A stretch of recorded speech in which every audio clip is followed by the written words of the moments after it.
Yang saya hormati rekan-rekan guru UPTD SDN Talang 1, yang saya banggakan segenap adik-adik mahasiswa asistensi mengajar program studi pendidikan guru sekolah dasar dari Universitas Trunojoyo Madura. Syukur, alhamdulillah, marilah bersama kita panjatkan kehadirat Allah Subhanahu wa Ta'ala, karena pada siang hari ini kita semua dipertemukan dalam ruangan ini pada acara diseminasi pola pikir bertumbuh, yang mana kegiatan ini adalah bentuk rencana tindak lanjut yang saya ikuti selama 5 hari kemarin yang diadakan oleh BBGTK Provinsi Jawa Timur di Hotel Santika Surabaya. Mari nanti kita sharing bersama, kita belajar bersama, kita kupas bersama di Kombel tercinta UPTD SDN Talang 1, yaitu Kombel Bersinar. Jadi komunitas belajar bersinar. Pikir bertumbuh. Harusnya ini kita ikuti selama 4 jam pembelajaran, tapi karena kita Kombel mungkin 1 jam cukup ya. Jadi tujuan pembelajaran kita nantinya. Nah ini. Tadi beliau ini sempat saya tanyakan kepada anak-anak ya. Beliau adalah Bapak Menteri Dikdasmen kita, Bapak Profesor Abdul Mukti, yang menggagas terkait adanya pembelajaran mendalam. Pembelajaran mendalam akan ada apabila kita memiliki sebuah growth mindset. Kalau orang berpikir dengan growth mindset, maka dia yakin masalah yang hanya sedikit itu jalan keluarnya banyak.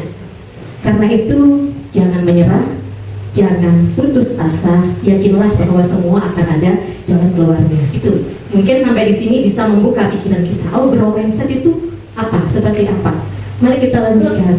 Nah, sebelum menuju growth mindset, kita jalan-jalan dulu. Disampaikan kemarin bahwasannya yang melatar belakangi adanya sebuah pola pikir bertumbuh atau growth mindset itu adalah VUCA.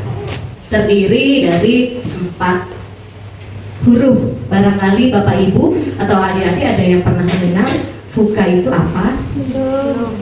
Belum? Nah, dibuka ya, VUCA itu apa? Nah ini, VUCA adalah V-nya volatility, U-nya uncertainty, C-nya adalah complexity, dan A-nya adalah ambiguity. Nah ini yang melatar belakangi adalah karena adanya perang dunia ya. VUCA di sini dijelaskan dalam dunia pendidikan. VUCA adalah singkatan yang awalnya digunakan oleh militer Amerika Serikat, kemudian diadopsi di dunia bisnis dan organisasi, termasuk di bidang pendidikan, yang menggambarkan kondisi lingkungan kita saat ini. VUCA ini adalah sebuah perubahan, volatility, perubahan yang sangat cepat, tidak stabil, mendadak, gitu kan? Saat ini kita rasakan ya, seperti ini. Jadi itu yang melatar belakangi nantinya terbentuklah sebuah pemikiran growth mindset yang kemudian diimplementasikan di dalam pembelajaran mendalam. Jadi kita kupas volatility-nya dulu, V-nya. Perubahan yang sangat cepat, tidak stabil dan mendadak. Contoh, informasi saja, tadi saya sempat ngobrol dengan Bapak Ibu guru di ruang guru ya, keterkaitan tadi ditanyakan terkait para pemimpin-pemimpin, anak-anak jarang ada yang hafal. Nah, itu karena adanya perubahan yang sangat cepat. Begitupun informasi, digitalisasi sangat mempengaruhi. Jadi informasi yang ada di Papua sana, maka dengan sekejap mata bisa kita lihat hanya di medsos. Banyak sekali itu perubahan dan perkembangan teknologi yang cepat ya, juga terus bergeser. Kemudian uncertainty atau ketidakpastian. Ya, jadi sulitnya memprediksi masa depan atau hasil dari suatu tindakan. Misalnya jalur karir yang tidak pasti bagi siswa atau kebijakan yang berubah-ubah sewaktu-waktu. Contohnya kira-kira apa? Kurikulum bisa ya, ganti menteri, ganti kurikulum begitu. Jadi hanya sebetulnya menyesuaikan dengan perkembangan. Kemudian complexity. Banyak faktor yang saling terkait dan sulit dipahami secara terpisah. Misalkan masalah belajar siswa yang dipengaruhi oleh berbagai aspek sosial, teknologi, ekonomi, dan psikologi. Nah, dan berikutnya adalah ambiguity, ambigu atau ketidakjelasan informasi. Ini yang sering kali kita temukan kalau di dunia medsos. Terkadang kalau mereka yang masih awam, TikTok itu dipercaya. Kemudian apalagi yang sering lewat selain TikTok, informasi yang beredar? Instagram. Instagram, YouTube itu seringkali menjadi patokan bagi mereka yang awam, tapi bagi kita jangan. Kita harus bisa menilai, memilah, dan memilih mana yang itu benar. Jadi tugasnya Bapak dan Ibu guru di sini meluruskan. Jadi tidak bisa menerima semua perubahan langsung ditelan mentah-mentah, tetapi kita kaji, kita analisis, dan kita lakukan. Nah, ini digambarkan VUCA tadi dikupas untuk yang volatility, untuk perubahannya yang terlalu cepat. Nah, ada yang garisnya landai. Nah, ini seperti ini. Jadi garis landai menunjukkan sedikit perubahan. Garis lurus ke atas menunjukkan jalur masa depan yang jelas. Yang ini low complexity, hanya beberapa titik yang terhubung secara sederhana. Kemudian low ambiguity-nya bentuk segi 6 yang jelas. Tapi kalau high ambiguity, ini sudah nggak jelas. Berpikirnya terlalu tinggi, maka bisa kabur. Yang tadinya datar jadi bulat. Itu perubahan. Kita lanjut. Nah, untuk menghadapi itu semua, maka perlulah kita menjadi seorang pemimpin. Memiliki seorang guru dituntut untuk memiliki kompetensi kepemimpinan. Kalau kemarin ini bicaranya tentang kompetensi kepala sekolah, tapi di sini saya akan bicara tentang kompetensi kepemimpinan. Jadi ini tipe-tipe pemimpin atau karakter seorang pemimpin. Jadi Bapak Ibu bisa mengukur aku ada di yang mana ya. Tapi kalau di sini rasanya ada di yang warna hijau. Tidak. Dari paparan awal tadi kita sudah mengenal kosakata baru atau kata baru ada VUCA. Kemudian ada karakter kompetensi seorang pemimpin pembelajaran. Sekarang ada istilah baru lagi, mindset or skill set. Bapak Ibu saya kasih pilihan, mau mindset dulu atau skill set dulu. Silahkan yang punya pendapat. Skill set. Mindset. Nah, ya banyak ya. Bu Selvi kenapa skill set dulu? Karena harus punya skill. Karena harus punya skill dulu. Skill itu berarti Kemampuan dulu, baru mindset. Baru Kita selidiki nanti. Berikutnya ada lagi, Mbak Rika tadi kayaknya punya pendapat.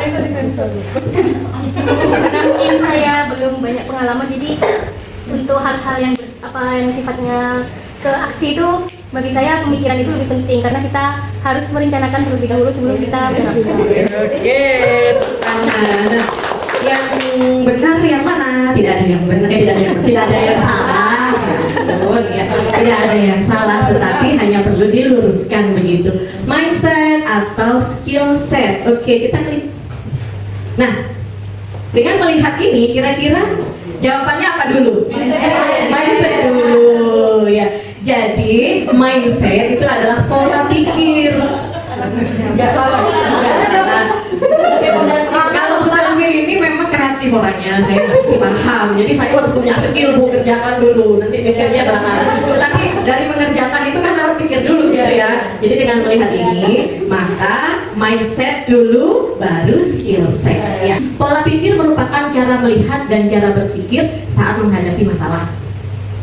Kemudian ini ya, keterampilan atau juga berperan untuk memperluas cara seseorang dalam melihat dan berpikir. Jadi maksudnya begini, pola pikir, kembali ke pola pikir. Kita memiliki pola pikir yang positif. Contoh ada alat sebuah laptop, misalkan di situ ada alat laptop ya, misalnya toolkitnya. Toolkitnya. Pola pikir kita, apa yang akan kita lakukan terhadap laptop ini? Nah, oh aku harus belajar, aku harus memiliki keterampilan untuk mengoperasikan laptop, maka dia akan bisa menggunakan alatnya dengan maksimal. Tetapi kalau ada orang yang memiliki pola pikir, oh ada laptop, nah atau bisa dus aja, punya alat tapi nggak punya keterampilan, ya nggak punya keterampilan. Jadi ya percuma punya laptop, percuma juga punya HP mahal, tapi tidak bisa menggunakan. Nah itu kembali ke pola pikir kita, karena fondasinya tetap dari pikiran, mau belajar atau tidak, mau dibuka gerdusnya, diutak-utak, atau belajar keterampilannya atau tidak. Nah ini begini, saya senang begini, punya kita sharing di sini, bukan saya yang istilahnya saya tidak menggurui, tapi mari kita sharing bersama. Jadi nanti ada sebuah hasil atau manfaat dari pembelajaran yang hanya beberapa saat ini. Nah, yang mengawali adanya pola pikir bertumbuh adalah karena kejadian COVID-19. Bapak Ibu masih ingat? Ingat. Pada saat COVID-19 itu pembelajaran sempat terhenti. Tetapi Dunia pendidikan tidak mau anak-anak generasi emasnya harus tidak mengikuti atau tidak mendapatkan ilmu. Mereka berpikiran dengan pola pikir bertumbuh. Bagaimana caranya? Mereka tidak berhenti. Oh, COVID ya sudah, nggak usah belajar. Nah, itu nanti ada namanya PPT. Ada PPT, ada PBB. Nanti kita kupas. Ya, jadi karena ini, maka mengapa manusia itu berbeda-beda? Pola pikir adalah kumpulan keyakinan yang akan menentukan cara seseorang melihat dan berpikir. Itu kata kuncinya, melihat dan berpikir terhadap sebuah kejadian atau peristiwa. Saya kembali lagi, mau ada masalah itu dibuat jadi ringan, dibuat jadi senang, nah lagi ya mengolahnya. Pola pikir, jenis-jenis pola pikir. Nah, ini dia, kita ke topik utama. Ada growth mindset versus fixed mindset, gitu ya. Kalau fix kan benar tadi fixed mindset.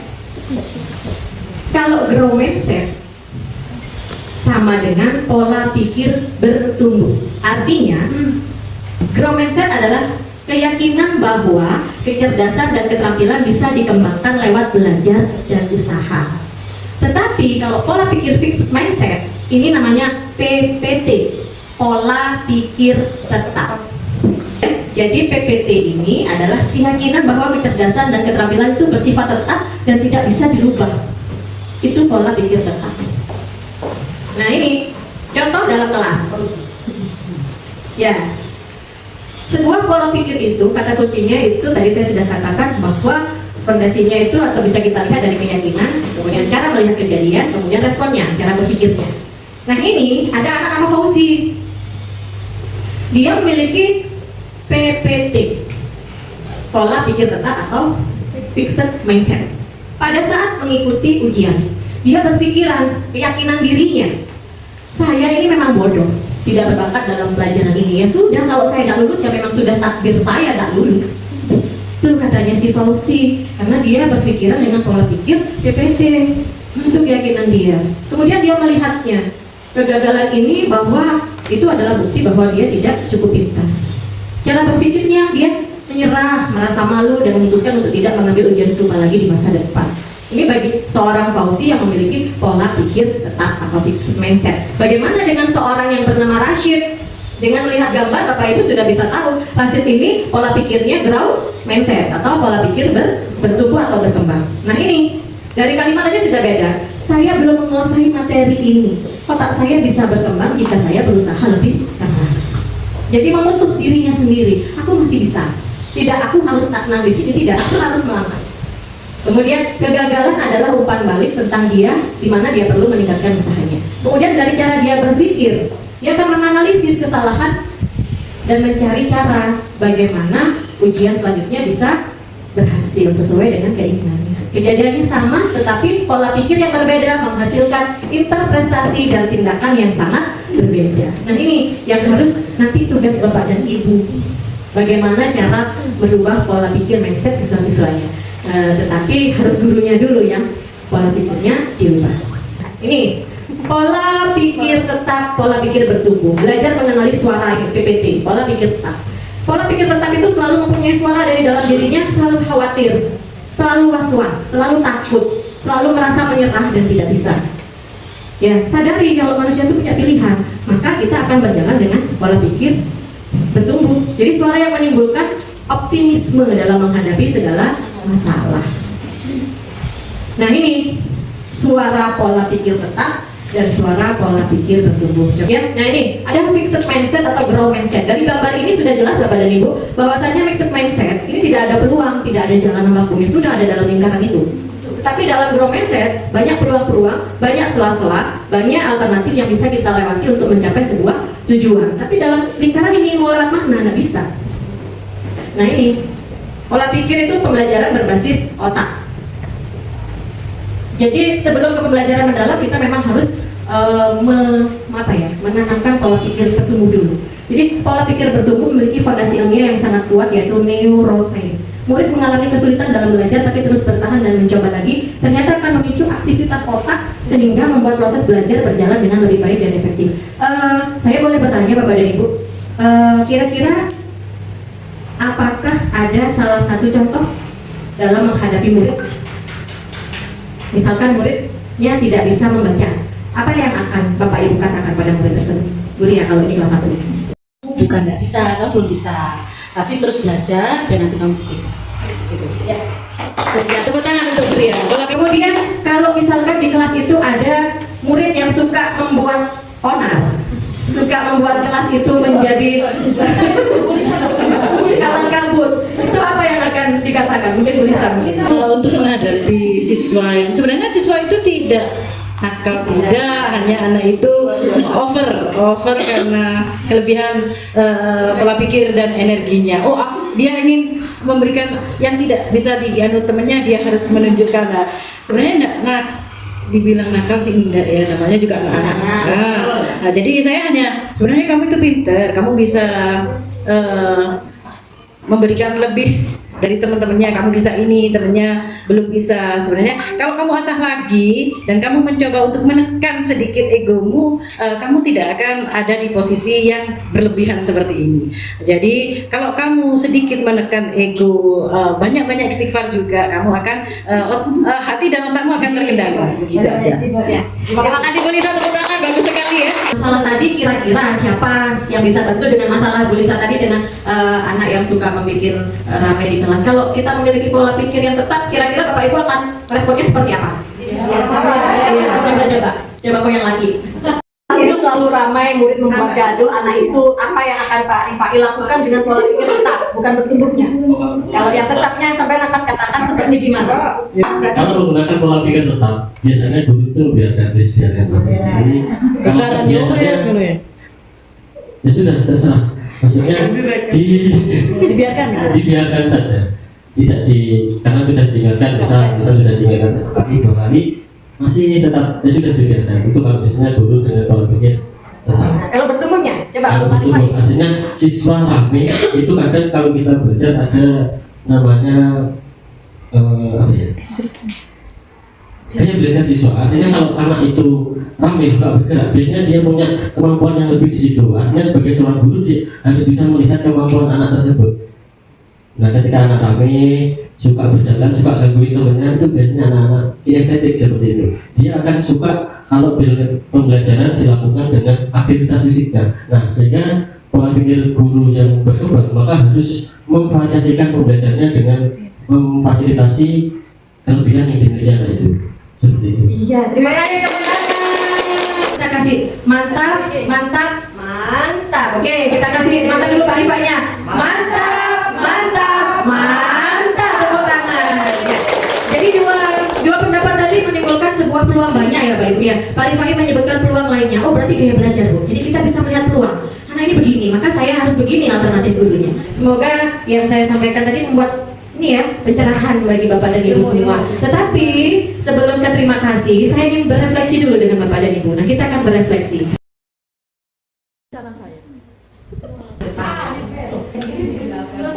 Masih ada pola pikir tetap. Saya harus belajar dulu dan berkembang untuk bisa menerapkan pola pikir bertumbuh ke siswa-siswa saya.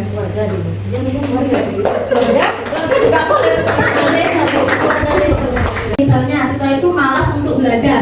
Nah, itu saya sudah mengarahkan, ayo belajar. Nah, belajar itu penting untuk kita. Nah, tetapi sama siswanya itu belum tidak ada perubahan. Nah, mereka mikirnya kepada saya itu masih belum apa ya, implementasinya itu tidak digunakan, tidak diimplementasikan. Jadi saya itu masih merefleksikan diri kalau semisal saya kurang dalam mengarahkan siswa tersebut. Kasih dulu dengan Bapak dan Ibu.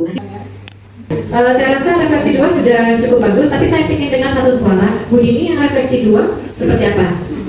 Satu perubahan kecil ya Bu, yang akan Anda terapkan di kelas Anda besok itu menumbuhkan pola pikir bertumbuh pada murid. Karena murid saya alhamdulillah kalau baca itu sudah bisa baca semua. Nah, untuk kecerdasan atau pengetahuannya mungkin ada yang masih kurang. Insya Allah kedepannya saya akan menambah jam pembelajaran, fokus untuk siswa saya yang kurang dalam pengetahuan itu Bu, sepulang sekolah. Begitu. Tepuk tangan. Apa bentuk dukungan yang Anda inginkan dari atasan atau rekan kerja jika merasa gagal atau melakukan kesalahan? Silahkan, boleh satu kalimat, boleh satu kata juga boleh. Ada itu yang dimarahi. Masalah bentuk dukungan yang saya inginkan dari atasan kepala sekolah ketika saya merasa gagal atau melakukan kesalahan. Pastinya seorang guru ketika berusaha keras kemudian gagal itu pasti sedih. Nah setelah itu ibarat saya ketika sedih itu otak tidak bisa berpikir. Kalau akhirnya kembali karena di sekolah itu tidak sendirian, itu ada atasan juga rekan kerja, utamanya kepala sekolah, saya pilih jalan keluar, awalnya cerita.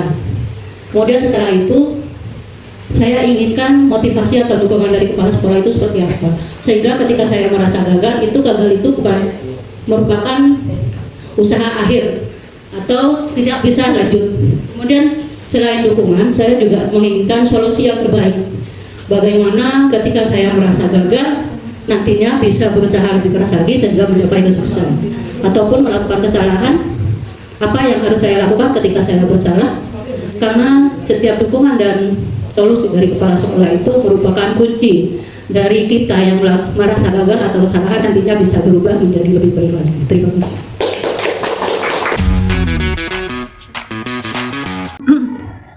Sedikit saya jawab sedikit saja mungkin ya.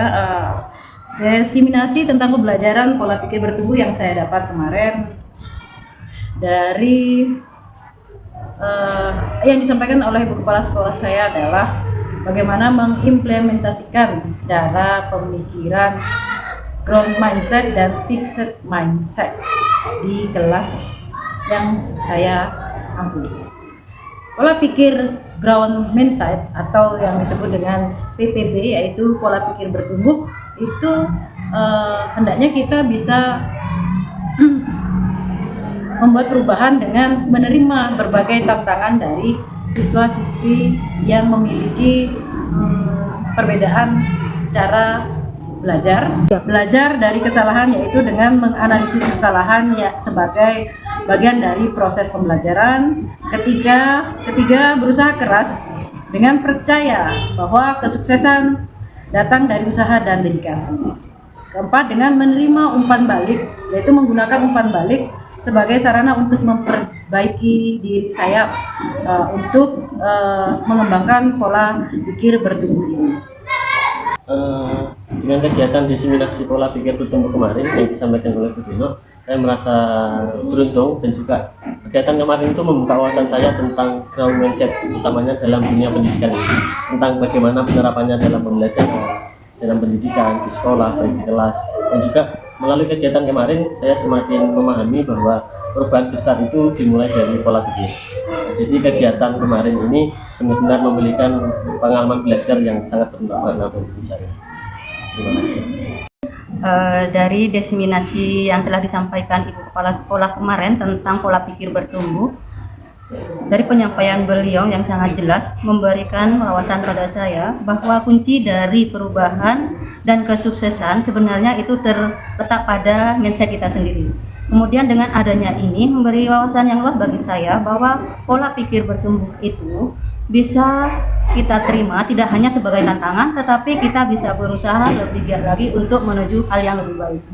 Oleh karena itu saya mengajak rekan-rekan semua, kita sebagai guru, mari kita mengubah dan memperkuat mindset kita sendiri untuk lebih baik ke depannya. Mindset kita lebih terbuka, lebih positif, lebih progresif, agar apa yang kita inginkan mendapatkan hasil yang terbaik. Kemudian kita sebagai guru dengan menerapkan pola pikir bertumbuh ini bisa berada di posisi 10, yaitu guru yang berdaya, berkembang, dan memberikan dampak terbaik bagi murid dan lingkungan sekolah. Terima kasih kepada Ibu Deno atas ilmunya. Kombel bersinar UPT DSDN Telang 1. Bersama kita bisa bersatu, kita maju. Sebelumnya saya mengucapkan banyak terima kasih kepada Ibu Kepala Sekolah yang sudah melibatkan kami dalam kegiatan diseminasi pola pikir bertumbuh ini. Saya mewakili teman-teman mahasiswa asistensi mengajar Universitas Trunojoyo Madura Prodi PGSD merasa sangat senang dilibatkan pada kegiatan ini. Karena sebelumnya kami di kampus belum terlalu memperdalam pembelajaran tentang pembelajaran mendalam, yaitu growth mindset dan juga fixed mindset. Dari kegiatan ini kami mendapatkan ilmu baru tentang growth mindset yang semoga ilmu ini dapat kita terapkan dalam kegiatan mengajar. Oleh karena itu dengan adanya pelatihan ini Dari yang awalnya kita mungkin ragu untuk mengajar, kita menjadi lebih yakin dengan adanya pola pikir bertumbuh ini, yaitu dengan merencanakan, mempersiapkan, dan menstrukturkan cara mengajar kita untuk diterapkan kepada peserta didik. Dengan adanya Grow Mindset ini, semoga peserta didik dan juga proses pembelajaran dapat bermakna dan juga menyenangkan.